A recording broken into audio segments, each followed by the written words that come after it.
જય લખધણી। આજે આપણે વાત નિજ્યા ધર્મની કરવાની છે।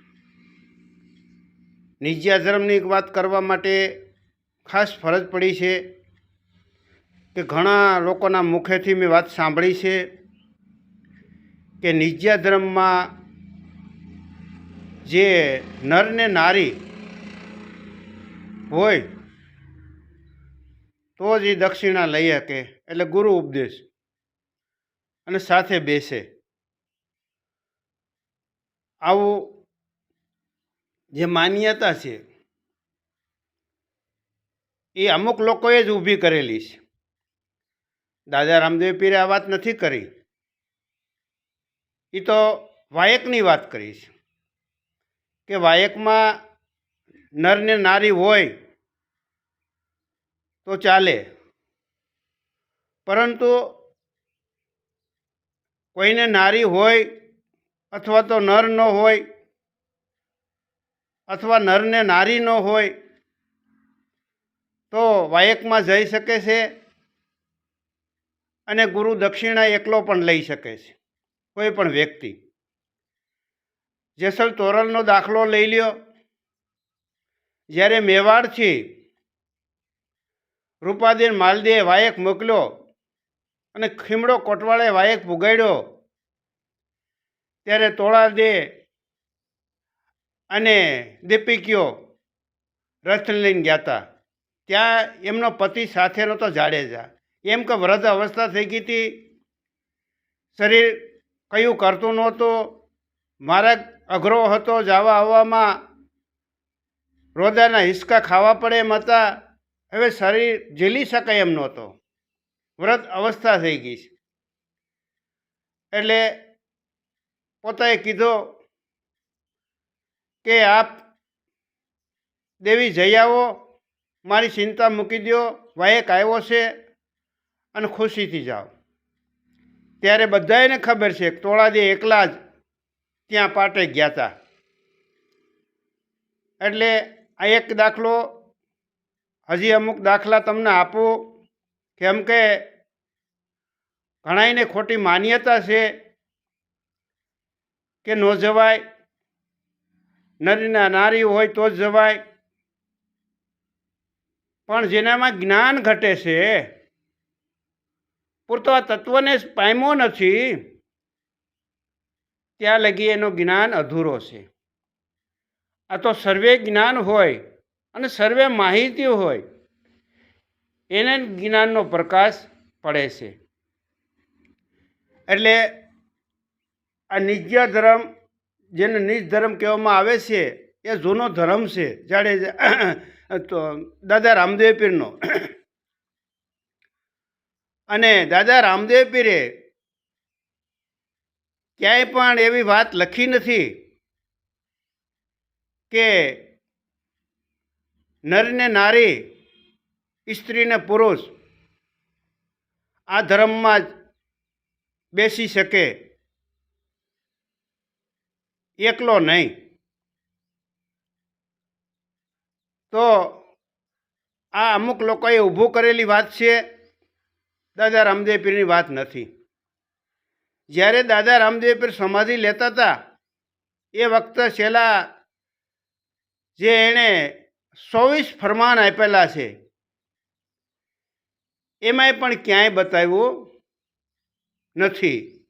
હવે 24 ફરમાનમાં આપણે અમુક ફરમાન લઈ, તો એ પહેલાં હું તમને વાત કરું કે મારી જે ઓડિયો તમને સાંભળવા મળે છે અને મળતો રહેશે, અને જો તમને ગમે તો સબસ્ક્રાઈબ કરો, શેર કરો અને લાઈક કરો, જેથી કરીને લોકોને જાગૃતતા આવે, અંધશ્રદ્ધામાં ન દોરવાય એના માટે આ ઓડિયો આપણે ખૂબ શેર કરી દઉં, એટલે લોકોને જાગૃતતા આવે। કારણ કે એની અંદર માન્યતા કેવી કેવી છે એ તમને પૂરેપૂરો સાંભળશો એટલે જાણવા મળી જાય।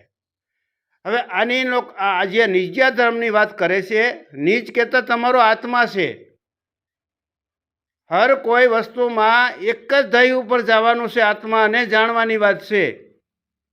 અને જ્યાં સુધી આત્મા નહીં જાણીએ ને ત્યાં લગી ભક્તિ વ્યર્થ છે. એટલે કહેવાય છે ભજને ગાય છે તારા આત્માને ઓળખ્યા વિના લક્ષ વર્ષીના ફેરા નહીં મટે,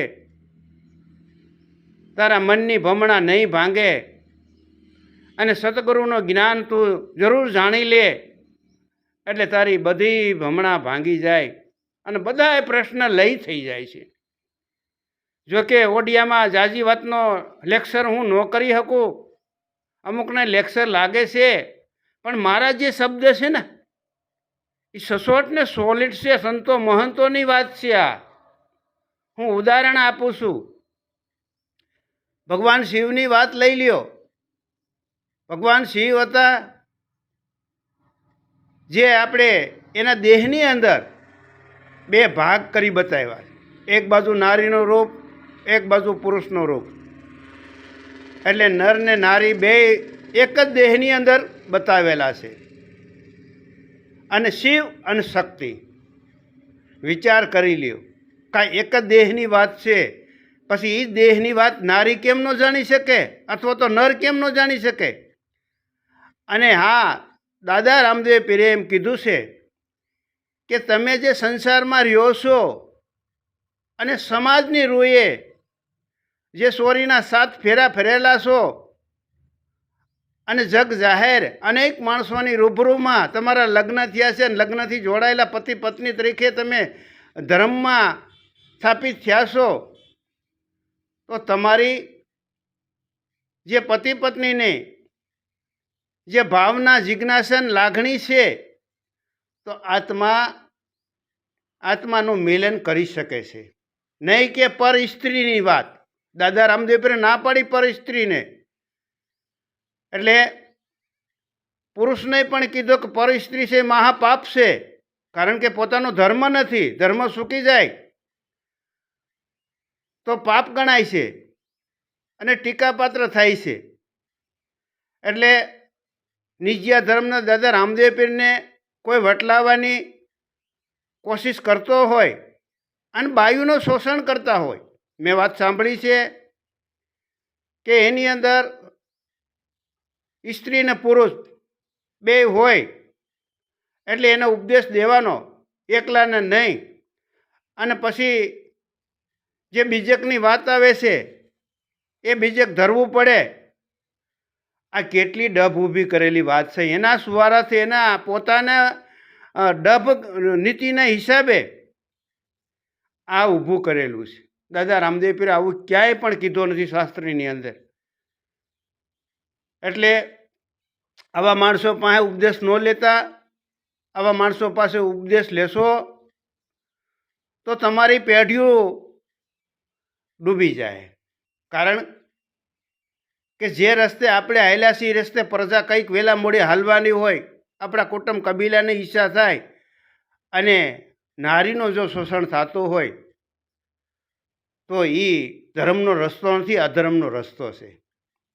એટલે એવા રસ્તાથી જરૂર કંઈક પાછા વળી અને આત્મા કલ્યાણનો વિચાર કરજો કે આવું કોઈ ધર્મમાં હોય ખરા? એ કોઈ ધર્મમાં હોતું નથી.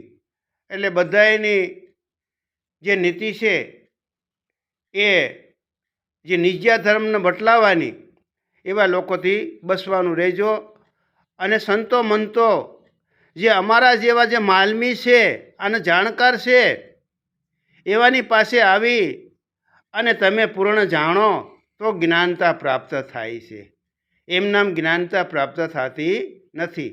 કારણ કે આત્માને ઓળખ્યા વિના આ ભમણા ભાંગે એમ જ નથી. એટલે તત્વદર્શી કોઈ માણસ હોય, તત્વથી દેહની ઓળખાણ કરતો હોય, એની પાસે પૂર્ણ જ્ઞાન હોય છે. હવે દાદા રામદેવ પીર સમાધિ લેતા વખતે 24 જે હવન કર્યો છે એમાં પહેલો જ શું કીધું છે સમાધિ લેતા વખતે કે ધર્મથી ઢોકળો અને પાપથી શેટો રહેજે અને મન વચન કર્મથી કોઈ પણ જીવને દુઃખી તું કરતો નહીં. જો એટલે આ મન વચન કર્મથી તું કોઈને દુઃખી પણ કરતો નહીં. હવે આ દાદા રામદેવ પીર એમ કહે છે કે જોઈએ તેના કરતાં વધુ ધને પણ સંગ્રહ કરતો નહીં, કારણ કે જરૂરિયાતવાળા સારા કાર્ય કરતા હોય એને ધનનો કાંઈક થોડા ઘણો તું દાન દક્ષિણા આપતો રહેજે, એટલે એ કલ્યાણના કામ કરતો રહે. તું આજ સો ને કાલે વિયો જાય, તારો થયો નથી ને થવાનું નથી. એટલે કાંઈક પવિત્ર દાન કરતો જા તો કોકનું કલ્યાણ થતું જાય. એટલે એણે કેવી કેવી વાત કરી છે. અને જ્યોતિ સ્વરૂપ આત્માનું ધ્યાન ધરજો અને સદગુરુના વચનમાં વિશ્વાસ ને શ્રદ્ધા રાખજો. એટલે વિશ્વાસ આપણે એવા ઉપર રાખવો જોઈએ કે જે સત્યના રસ્તા ઉપર લઈ જાય છે, અસત્ય એમાં ક્યાંય આવતું ન હોય. આવા ઉપર વિશ્વાસ રાખવાની વાત કરે છે, નહીં કે ડભ ઉપર જે સ્ત્રીઓના જે શોષણ કરે છે આ ધર્મના નામે, એવાથી દૂર રહેવાની વાત છે.